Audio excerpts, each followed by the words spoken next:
우리는 이번 주에 그 이사야서를 함께 통독하고 있습니다. 수요일 날은 11장과 12장을 함께 다뤘죠. 그리고 오늘은 이제 25장을 다루는데요. 이 25장이 속해 있는 이사야서의 전반부 1장부터 39장은 하나님께서 하나님을 등지고 배반하고 자기 멋대로 살아가는 이스라엘 백성을 향한, 유다 백성을 향한 하나님의 심판하심이 거기에 초점이 있습니다. 그리고 이제 40장부터 66장까지는 그러한 자기 백성을 심판하시지만 결국 그들을 회복하셔서 다시금 구원의 은혜를 누리게 하시는 그 하나님의 구원하심이 그 후반부의 초점입니다. 전반부는 이제 심판의 내용으로 이렇게 말하고 있고, 이제 후반부는 구원의 내용이 핵심적으로 드러나고 있죠. 그렇다고 해서 이제 전반부의 내용이 주구장창 그 심판의 내용만 있는 것이 아닙니다. 하나님께서 하나님을 거역하고 하나님과의 그 언약을 깨트린 것이 얼마나 큰 문제인가를 이러한 경고와 또 어떤 하나님의 그 진노의 어떤 표현들을 통하여서 드러내 보이시지만, 그 가운데서도 계속해서 그 자기 백성이 그런 하나님의 진노에 의하여서 무시무시한 그 징계에 의하여서 모든 소망을 잃어버릴까 걱정하는 듯이 중간중간에 자신의 구원의 역사를, 또 그들을 결국 회복하실 것을 계속해서 반복적으로 또 이렇게 언급을 하고 계신 것이죠. 그래서 우리가 수요일 날 본 11장과 12장도 그러한 맥락 속에서, 심판의 맥락 속에서 하나님께서 구원의 메시지를 선언해 주신 거고요. 오늘 우리가 보는 이 24장과 25장의 내용이죠. 24장과 연결해서 이것 역시도 하나님의 구원의 그 영광을 우리에게 드러내는 것입니다. 여러분, 11장과 12장의 내용을 기억합니까? 하나님께서 한 메시아, 이새의 줄기에서 나시고 또한 이새의 뿌리가 되시는 그 메시아를 통하여서 어떤 구원을 이루실지, 또 어떤 결론을 갖게 하실지를 창세 그의 때, 그러니까 에덴 동산에서 있었던 그런 현실을 이렇게 상상하도록 하면서 그것보다 더 영광스러운 미래, 역사적 종말, 그것을 가져다 주실 것을 이제 마치 드라마 보듯이 우리에게 알려주시지 않았습니까? 그런 측면에서 이제 24장과 25장은요, 그렇게 드러내신 구원의 어떤 측면을 좀 더 한쪽 부분을 더 부각시켜서 하나님께서 이루실 그 구원이 얼마나 소망스럽고 영광스러운지를 우리에게 덧붙여서 설명한다고 할 수 있습니다. 그래서 오늘 저는 이 본문을 통하여서 여러분들과 함께 이 구원의 약속 아래서 살아간다는 그 삶의 복됨에 대해서, 구원의 약속 아래 살아가는 삶의 그 복됨에 대해서 한번 함께 생각해 보려고 합니다. 그래서 세 가지를 다루고 싶은데, 구원하는 분과 구원의 약속의 내용이요. 그냥 한마디로 구원 약속의 내용이 뭔지, 그리고 그 구원 약속이 주어진 현실이 어땠는지, 그리고 그 구원 약속을 소유자로 우리는 어떻게 살아가는지, 이 세 가지를 함께 좀 생각해 보고자 합니다.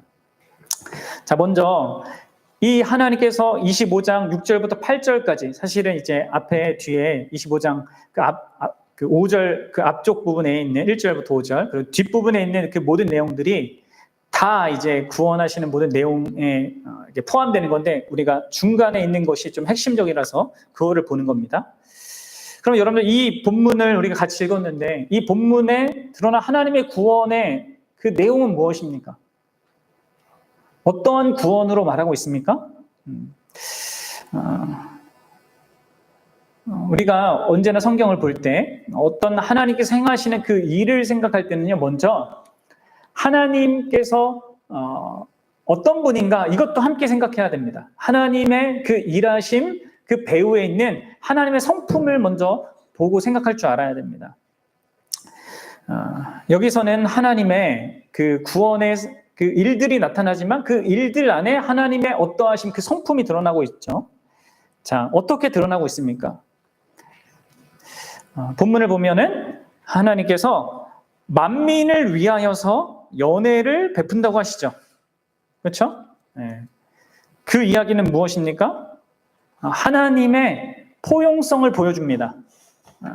단순히 자기 백성 한 민족을 위한 연회가 아니라 앞으로 있을 하나님의 구원에 이렇게 만민을 초대함으로 말미암아 하나님께서 얼마나 이렇게 포용적인 분이신지, 얼마나 많은 사람들을 품으시는 분이신지, 그러한 하나님의 성품을 우리에게 보여주고 있는 거예요. 이게 사실 창조 때부터 계획하시던, 또 이스라엘 택하신 것의 그런 목적이기도 합니다. 그렇죠? 모든 백성을 결국은 복 주시는 것이죠. 자, 그런 하나님의 포용성을 우리가 볼 수 있고, 또 그분은 그 만민에게 무엇을 주십니까? 뭘 주신다고 하고 있어요? 네. 기름진 것과 그리고 최고급 포도주, 가장 좋은 것을 그 만민이 다 공급하여서 먹고 누릴 수 있게끔 하시는 그런 하나님의 관대하심을 우리는 볼 수 있는 것입니다. 하나님의 포용성과 하나님의 관대하심, 모든 자를 아우르고 충분히 풍성하게 다 주실 수 있을 뿐만 아니라 기꺼이 주시는 그런 분으로 우리는 하나님을 보게 되는 것이죠. 자, 또한 우리는 무엇을 볼 수 있습니까? 특별히 8절의 내용을 통하여서 우리가 보는 건 뭐예요? 사망을 영원히 멸하시는 분, 결국 그분의 권능과 능력을 봅니다. 인간의 모든 것을 허망하게 만드는 그 사망도 그분 앞에서는 아무런 힘도 발휘하지 못하는 것이죠. 우리는 그분의 능력이 얼마나 위대하고 큰지를 보게 되는 거예요. 또 여러분, 그분이 또 어떻게 하십니까? 자기 백성의 얼굴에서, 아니 모든 백성의 얼굴에서 눈물을 씻기고 자기 백성의 수치를 제하여 주신다. 그럼 그분은 인생들을 향하여서 그러한 연민과 애정을 그렇게 표현하십니다. 그분은 모든 얼굴에 눈물을 씻기시는, 기꺼이 그들을 알아주시고 그들의 아픔과 고통과 그 슬픔을 다 이해하시면서 눈물을 닦아주시는 그런 하나님으로 드러나시는 것이죠. 진짜 진정으로 우리를 알고 위로하실 수 있는 그런 분으로 지금 드러나고 있는 것입니다. 또 그분은 자기 백성에게 신실하신 또 언약의 하나님이에요. 그렇기 때문에 자기 백성의 그 수치를 제하여 주시는 것입니다. 사실 이 수치는 이스라엘 백성이 스스로 초래한 수치였어요. 스스로 하나님과의 언약을 깨트리고 그로 말미암아서 그 언약의 저주를 따라서 징계받는, 세상의 조롱거리가 되는 그런 자기가 만든 수치였단 말이에요. 그럼에도 불구하고 하나님은 그 자신의 사랑으로 자기 백성의 수치를 덮으십니다. 제하여 버리십니다. 이처럼 여러분들, 이 구원에는 하나님의 선하심이, 하나님의 어떠하심이 우리에게 드러나 있는 것이죠. 그래서 그러하신 분으로서 이러한 일들을 행하시는 것입니다. 자, 이러한 하나님, 이토록 선하신 하나님께서, 크고 선하시고 그 완전하신 이 하나님께서 이 세상에 가져다주는, 하나님 백성에게 가져다주는 그 구원은 무엇입니까? 크게 두 가지 측면에서 그 구원을 말해주고 있죠. 다시 한번 우리 6절을 읽어보도록 하겠습니다. 6절 그리고 7절, 8절이 두 번째 그 구원의 그 측면이에요. 6절 시작. 만군의 여호와께서 이 산에서 만민을 위하여 기름진 것과 오래 저장하였던 포도주로 연회를 베푸시리니 곧 골수가 가득한 기름진 것과 오래 저장하였던 맑은 포도주로 하실 것이며. 아멘. 무엇을 말하는 겁니까? 연회를 베푼다. 그 연회하면, 그 연회가 벌어질 때 그 모든 분위기는 무엇입니까? 그것은 바로 기쁨입니다. 하나님이 베푸시는 구원의 그 중심에 크고 놀라운 기쁨이 있다는 것을 말해주고 있는 것입니다. 그리고 이제 7절과 8절입니다. 7절과 8절, 이게 두 번째 측면인데 같이 읽어봅시다. 또 이 산에서 모든 민족의 얼굴을 가린 가리개와 열방 위에 덮인 덮개를 제하시며 사망을 영원히 멸하실 것이라. 주 여호와께서 모든 얼굴에서 눈물을 씻기시며 자기 백성의 수치를 온천하에서 제하시리니 여호와께서 이같이 말씀하셨느니라. 네, 그렇습니다. 인류가 누리는 사실 모든 기쁨을 앗아가는 사망, 가장 큰 고통이자 슬픔의 이유인 그 사망을 영원히 멸하신다는 그런 측면이 있는 거예요. 그러니까 지금 이 두 가지는 뭐예요? 하나님께서 이루시는 인류에게 그리고 자기 백성에게 주시는 그 구원의 그 내용이 뭡니까? 만민을 위하여서 최고의 기쁨을, 또 영구한 기쁨을 가져다 주신다는 거, 하나님께서. 또한 다른 하나는 하나님께서 만민을 위하여서 그리고 자기 백성을 위하여서 그들이 갖고 있는 스스로의 힘으로는 절대 해결할 수 없는 그런 문제를 해결하신다는 것이죠. 가장 크고 심각한 그 문제를 제하여 버린다는 것입니다. 이것이 바로 선하신 하나님께서 행하시는, 자기 백성에게 행하시는, 이 세상 역사 가운데 행하시는 구원의 그런 복된 내용인 것입니다. 여러분들, 이 두 가지를 여러분 기억하셔야 합니다. 신자는 뭘 기억하는 자냐면 하나님만이 진짜 최고의 기쁨을 우리에게 주시는 분이라는 거예요. 그리고 이 하나님만이 우리 인류가, 또 나 개인이, 아니면 우리 교회가 갖고 있는 이런 모든 문제들의 궁극적인 해결자라는 것이죠. 이런 부분에 있어서 우리는 이렇게 자신을 드러내시는 하나님과 그분의 약속을 이 시간 생각해 봐야 합니다. 그리고 이러한 측면에서 우리가 역으로 생각해야 될 것이 있는데요. 그것은 바로 인간이 스스로 이루는 기쁨은, 영위하는, 또 영위하고자 하는 그 기쁨은 언제나 최상의 것이 될 수 없다는 것입니다. 여러분들, 세상이 주는 것, 사람들이 만들어내는 그 기쁨들, 또 내가 만드는 그 기쁨이 갖는 한계들을 한번 생각해 보십시오. 이 세상이 가져다주는, 또 내가 이루고 성취하는 그 기쁨의 한계가 얼마나 짧습니까? 얼마나 쉽게 한 번에 또 무너집니까? 그러기에 여러분들, 세상에 진짜 뭐 남부러울 것 없는 그런 부자들도, 모든 사람의 그렇게 추앙을 받는 연예인들도 그러한 세상적인 그 모든 것들을 다 영위하고 있음에도 불구하고 그것이 모자라서 또 다른 무슨 기쁨을 얻기 위해서 어떤 이러한 약에 손을 댄다거나 막 뭐 특이하고 막 이런 이상한 그러한 일들에 그렇게 자신의 삶을 이렇게 낭비하는 그런 일들을 하지 않습니까? 여러분들, 그토록 사람들이 기쁨을 찾는다는 것은요, 진짜 우리 영혼에 진정하고 참된 기쁨을 원하는 것이 있다는 것을 말해주는 거예요. 근데 우리는 그것을 자꾸 세상의 것으로만 채우려고 합니다. 그래서 잠깐 기쁨을 주는 것을 계속 바꾸어가면서 이번에는 뭔가 있겠지 하면서 그렇게 살아가는 게 많은 사람들의 인생이에요. 그렇죠? 세상도 계속해서 그렇게 우리를 유혹합니다. 그게 사람이란 걸 아니까 이게 있으면 넌 행복할 거야. 이 침대에서 자면, 이 차를 네가 타면, 이 집에서 살면, 마치 그러한 기쁨들, 그것들이 가져다주는 기쁨이 영원할 것처럼 광고를 하잖아요. 그러나 여러분들, 우리가 경험적으로 알다시피 우리는 그런 모든 경험들이 잠시라는 것을 알게 됩니다. 근데 그 잠시 잠깐의 기쁨을 위해서 우리가 끊임없이 뭔가를 소비하며 살아가는 거예요. 그게 이제 소비주의인데, 여러분들 아셔야 됩니다. 우리에게 필요한 것은요, 진짜 그런 잠시 잠깐 우리를 이렇게 잠깐 기쁘게 하는 그러한 세상적인 기쁨이 아니라 진짜 하나님이 주시는 기쁨이 우리에게 필요하다는 것을 이러한 것을 통하여서 경험적으로도 또 말씀으로도 알아야 됩니다. 성경이 말하는 거예요. 우리 영혼에 필요한 그 참된 기쁨은, 그리고 그 최상의 기쁨은 언제나 하나님께서 주신다는 것이죠. 오늘 본문은 이러한 참된 기쁨을 얻는 것이 하나님의 구원이다라고 말하고 있는 거예요. 그리고 구원받은 자는 참된 기쁨을 소유한 자인 것입니다. 여러분 아십니까? 여러분들이 진짜 하나님의 이 구원을 얻은 자라면 진짜 최고의 기쁨을 이미 소유한 자예요. 여러분들은 그렇습니까? 그런 기쁨을 소유한 자로 신앙생활을 하고 있습니까? 그래서 세상의 기쁨에 연연하지 않을 수 있습니까? 이것을 한번 여러분 생각해 보십시오.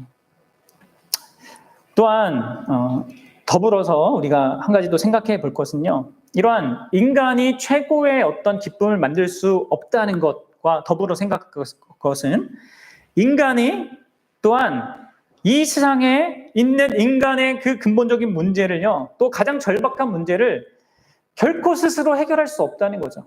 그건 역시 오직 하나님만이 그 모든 문제를 해결하실 수 있다는 거예요. 사망을 해결한다. 이것은요, 물론 그 죽음을 대표적으로 얘기하는 것이지만 단순히 죽음만을 얘기하는 것은 아닙니다. 성경에서 사망은.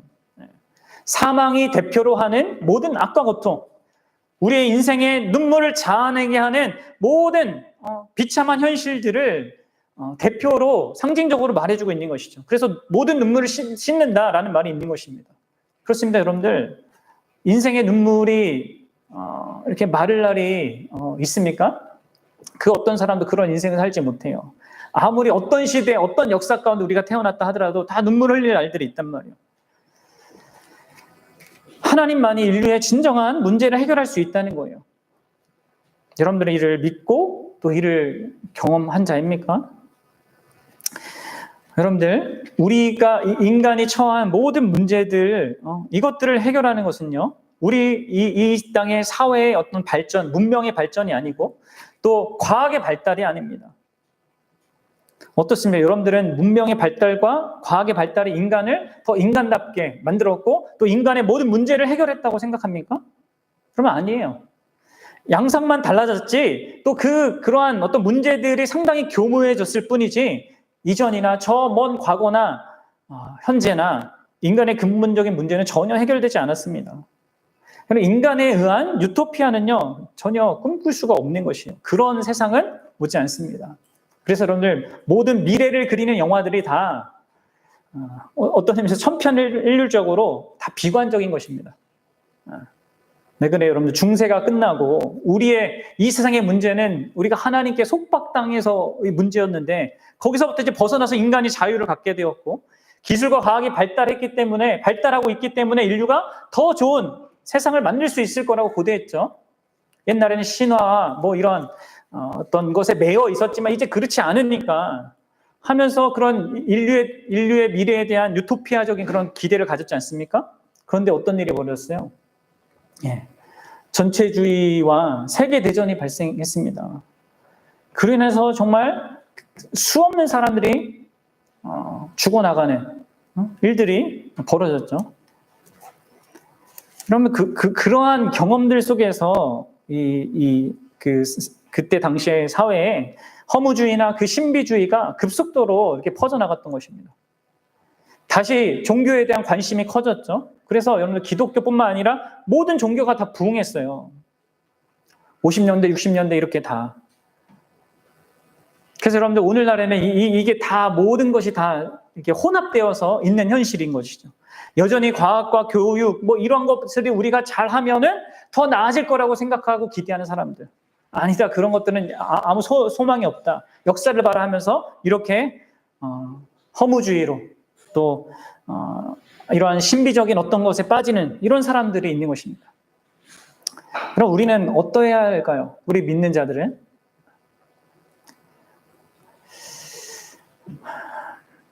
비관만 할까요?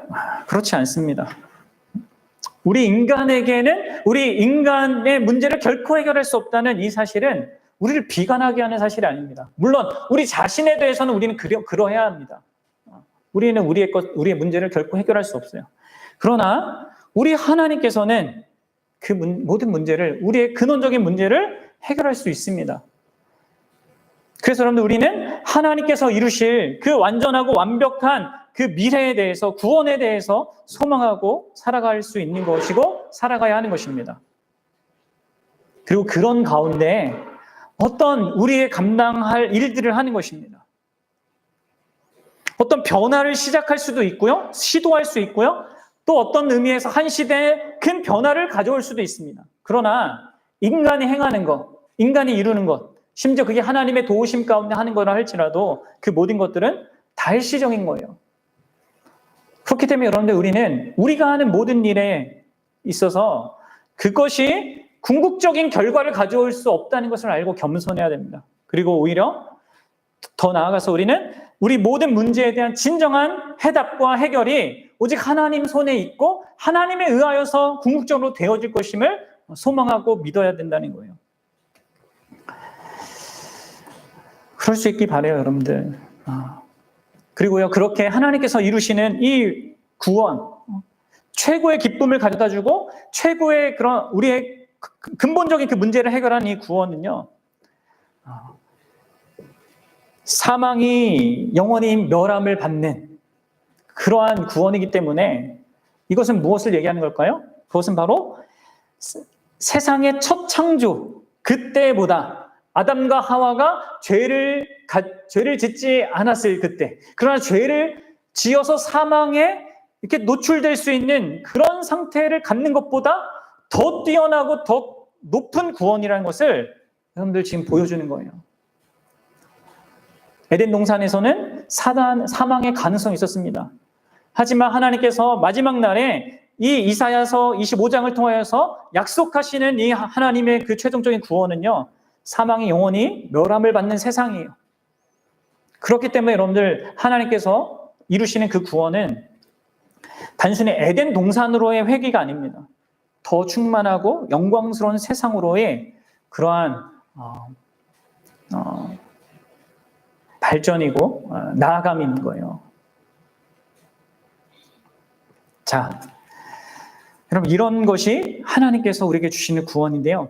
근데 여기에서 이제 이 모든 그 구원의 두 가지 측면에 그 모든 그 구원의 그런 핵심적인 그 부분, 이러한 우리가 소유할 수 없는 영원한 기쁨을 주시는 것과 우리가 해결할 수 없는 이 모든 문제를 근원적으로 해결하시는 것 속에서 갖게 되는 이 구원의 그 중앙에 있는 최고의 그 기쁨의 내용이 한 가지 더 있습니다. 그게 이제 사실 본질적으로 더 중요한 것이죠. 그건 무엇입니까? 그것은 바로 이 미래적 하나님의 구원의 축복이 그리고 무엇보다 그 기쁨이 전적으로 관계적인 그런 복으로 주어진다는 거예요. 관계에서 누리는 그 복으로 이 구원의 기쁨이 영이 된다는 것입니다. 그래서 여러분들 지금 이 장래의 이 미래의 구원을 이 이사야 선지자가 왕이 베푸는 연회, 곧 왕의 식탁에 사람들이 초대받는 것으로 표현하고 있는 것입니다. 고대 사회에서 이 왕의 연회, 곧 왕의 식탁에 초대받는 것은요, 영광스러운 것이었어요. 마치 영광스러운 그 배지를 다는 것과 같은 것이었거든요.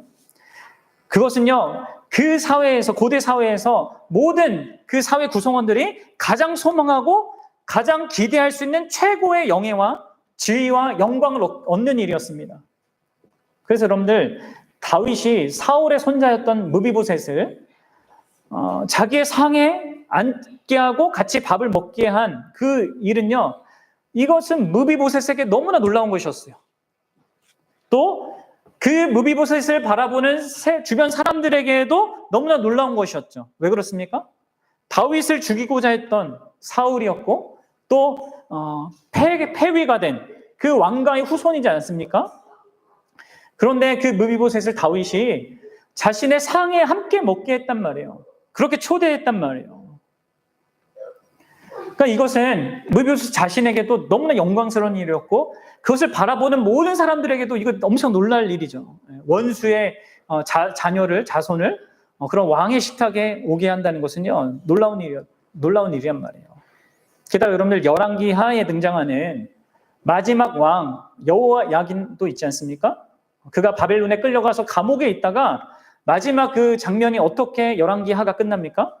갑자기 바벨론 왕이 그를 감옥에서 끄집어내서 자기 상에서 같이 먹게 합니다. 그렇게 함으로 말미암아 그 유다 왕 여호야긴이 어떻게 바벨론 왕에게 특별한 대우를 받게 되었는지 그것을 보여주는 겁니다. 그러면서 하나님께서 유다에게 약속하신 그것을 어떻게 이루시는가를 보여주는 것이죠. 여러분들, 이렇게 왕의 상에서 정말 어떤 보잘것없는 자가 함께 먹는 이 영예를 갖는 것을 비유하여서 하나님께서는 진짜 이상의 유일하고 참되신 하나님께서는 만민을 포용할 정도의 그 포용성으로, 그리고 그 모두를 다 풍성하게 먹일 그 관대함으로, 가장 좋은 음식과 가장 좋은 포도주로 그들을 불러 모아서 누리게 하시는 것이죠. 그리고 그것은요, 그들에게 엄청난 특권을 부여하는 것입니다. 단순히 한 끼를 해결하는 그런 의미 이상을 지니는 거예요. 왕의 연회에 그 식탁에 참여하게 된다는 것은 그들의 사회적인 지위, 그게 전혀 달라졌다는 것이고요. 그가 왕과 맺는 관계성이 특별하다는 것을 나타내는 것입니다. 정확하게 말해서 이 연회에 참여한다는 것은, 왕의 식탁에 참여한다는 것은 고대 근동에서 왕의 가족이 된다는 것과 다름없는 것입니다. 그리고 그 말은 왕이 누리는 그 모든 것을 함께 공유하는 대상이 되었다는 거예요.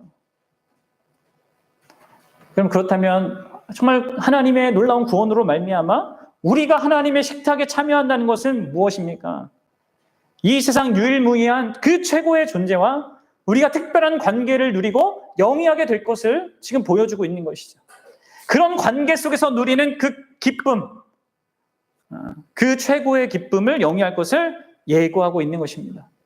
그리고 그 관계의 기쁨은 앞서도 말했지만 우리의 가장 큰 문제인 이 가장 막강한 사망도 침범하지 못하는 그러한 영구한 기쁨과 만족과 복됨을 누리는 것이 될 거라는 것이죠. 여러분, 이게 하나님이 약속하신 구원의 그 기쁨의 실제인 거예요.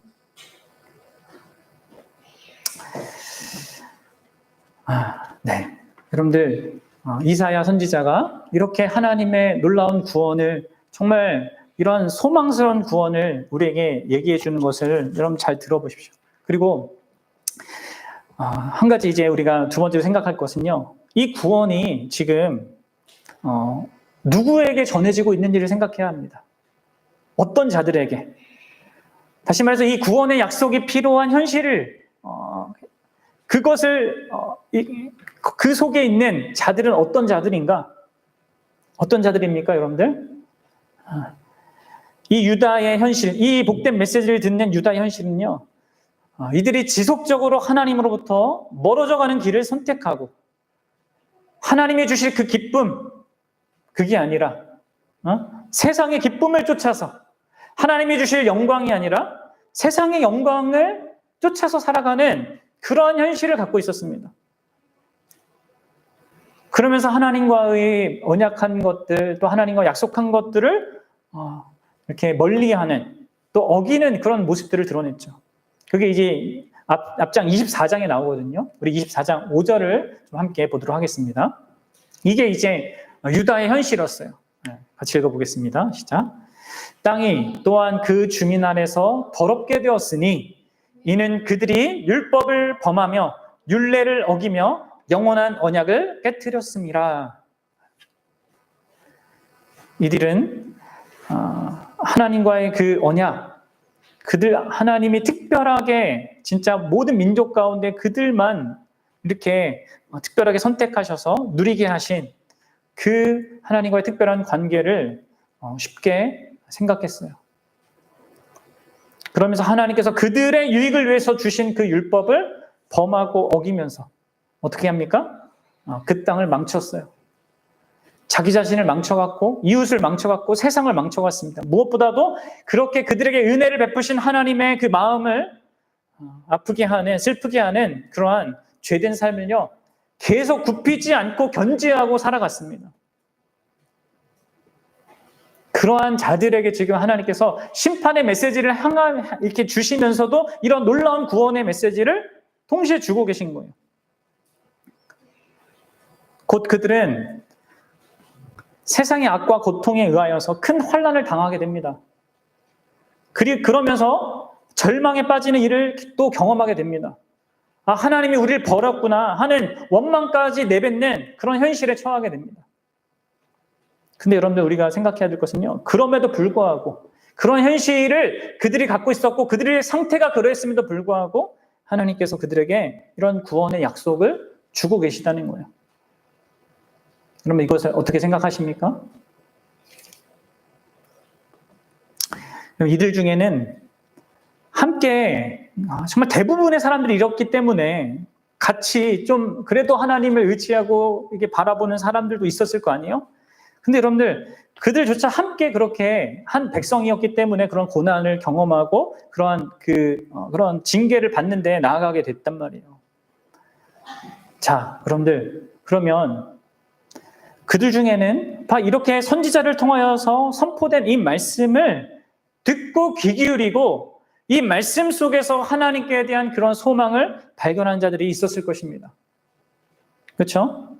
우리의 상태가 지금 어떠한지, 우리가 범하는 이 죄가 얼마나 크고 심각한지, 그러면서 또 하나님께서 그런 자들에게 베푸시고자 하는 그 미래적인 그 구원이 얼마나 놀라운지를 생각하면서 여러분들 그들은 그 고난의 현실 속에서도 심지어 자기 때문이 아니라 다른 같이 믿는 지체들로 인하여서 당하는 고난이었음에도 불구하고 그것을 그 시간들을 감당하면서 또 소망 가운데서 인내하면서 그것들을 견뎌냈을 것입니다. 그런데 여러분들 이 말씀을 계속해서 듣지 않는 자들은 어땠을까요? 그들은 하나님의 백성이면서도 불구하고 현실의 상황에 따라서 일일비하면서 헛된 것을 추구하고 그것이 무너질 때 그것과 함께 절망하는 그런 것들을 경험하면서 그런 시절들을 보냈을 것입니다.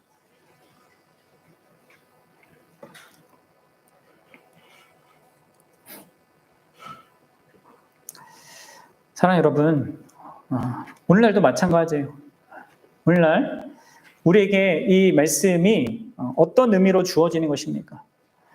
여러분들이 기대하고 소망하는 그 기쁨이란 것은 무엇입니까? 이 땅 가운데서 또 여러분들이 지금 해결하지 못해서 전전긍긍하는 어떤 문제에 대해서는 그럼 어떤 소망을 갖고 있습니까? 그것의 중심에 하나님께서 그 선하신 하나님과 그 선하신 하나님께서 약속하신 것을 그 생각하는 것 가운데 그 모든 것들을 바라보고 그것들을 대하고 있습니까? 그럼 우리는 이 말씀을 통하여서 그런 자들이 되어야 하는 것이죠. 그리고 우리는요, 사실 이 구약 시대를 살아가는 이 이스라엘 백성들보다 더 이 하나님의 약속하신 이 말씀이 실제라는 것을, 또 실제가 될 것이라는 것을 더 확고하게 알고 믿을 수 있는 유리한 위치에 있습니다. 왜 그래요?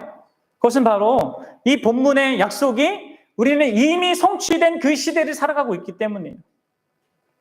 그러면 1차 청중이었던 유다 백성들에게는요, 이 말씀이 단지 고난 중에서, 고통당하면서 그냥 선지자를 통해서 들리는 하나님의 약속에 대한 그것을 믿고 바라보고 의지하는 것이었거든요. 어떤 의미에서는 막막한 소망이었습니다. 그러나 여러분들 우리는 지금 이 약속하신 것을 예수 그리스도께서 이 땅에 오셔서 실제로 성취하신 것을 보고 그것에 근거해서 또 그분이 약속하신 것에서 그렇게 미래의 완성을 고대하는 그런 우리입니다. 여기에서 이 본문에서 상당히 중요한 단어 중에 하나가 바로 이 산에서예요. 이 산에서. 두 번이나 반복되고 있죠. 6절에 만군의 여호와께서 이 산에서 이렇게 할 거다 하고, 또 7절에 보면 이 산에서, 7절과 8절, 이 7절에 얼굴을 가린 것은 죽은 자들에게 이렇게 씌우는 거 있잖아요. 그걸 얘기하는 거고, 이제 그 사망과 연결되어 있는 거죠. 6, 7절과 8절에. 그런데 그게 다 어디서 벌어진다고요? 이 산에서 벌어진다는 거예요. 그러면 여러분, 이 산은 어디입니까? 이 산은 24장 23절에 나오는 그 산이에요. 같이 한번 읽어보도록 하겠습니다. 시작. 그때 달이 수치를 당하고 해가 부끄러워하리니 이는 만군의 여호와께서 시온산과 예루살렘에서 왕이 되시고 그 장로들 앞에서 영광을 나타내실 것임이라. 그렇습니다. 그 산은 이 앞에서 언급된 시온산입니다. 하나님께서 왕으로서 자신의 영광을 나타내실 그 산입니다. 그리고 24장의 내용은요, 하나님께서 그 산에서 만민을 심판하시는 내용이에요. 그 산에서. 그리고 25장은 뭐예요? 바로 그 산에서 하나님께서 만민을 또한 구원하시는 내용이에요. 만민을 심판하고 만민을 구원하는 그 일이 이 산에서 이루어질 거라고 하고 있어요. 그러니까 다시 말해서 이 산은 하나님의 최후 심판이 시작되는 그 장소이고 또한 하나님의 최후 구원이 시작되는 그 장소입니다. 그리고 바로 그 산이 어디라고요? 바로 시온산, 예루살렘. 곧 예수 그리스도께서 이 땅에 오셔서 2000년 전에 십자가에서 달려 죽으신 그 산입니다. 바로 십자가가 세워진 그 산이 하나님께서 죄와 세상의 권세와 사탄과 죽음 자체를 결정적으로 무너뜨리신 그런 심판의 자리였죠. 또 바로 그 십자가가 세워진 그 산이 하나님께서 자기 백성을 자신의 식탁으로 부르시는 그런 연회의 장이 되게 하신 그런 자리입니다. 그래서 여러분 우리가 성찬식을 행하는 거예요. 예수님께서 성찬식을 십자가 달리시기 전에 이렇게 제정하시잖아요. 그래서 우리가 매달 그 십자가의 죽으심을 기억하고 기념하면서 그리스도의 몸과 살을 먹는 그 성찬을 행하는 것입니다. 여러분들 성찬에 참여하는 신자는 우리 죄를 대신해서 십자가에 달려 우리의 그 사망, 그것을 대신 감당하신 그러므로 말미암아 우리의 근원적인 문제, 사망을 열매 맺는 그 죄의 문제까지 해결해 주신 그분을 믿는 우리인 것이죠. 게다가 우리는 그분으로 인하여서 그분의 식탁에 초대받는 자들입니다.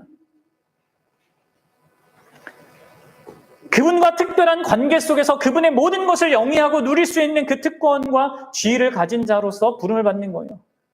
그리고 바로 그러한 현실로, 그러한 자로서 이 땅의 현실을 살아가고 믿음의 눈으로 이 구원의 그렇게 시작된 구원의 최종 완성을 고대하면서 이 땅을 살아가는 게 오늘날의 신자인 거예요.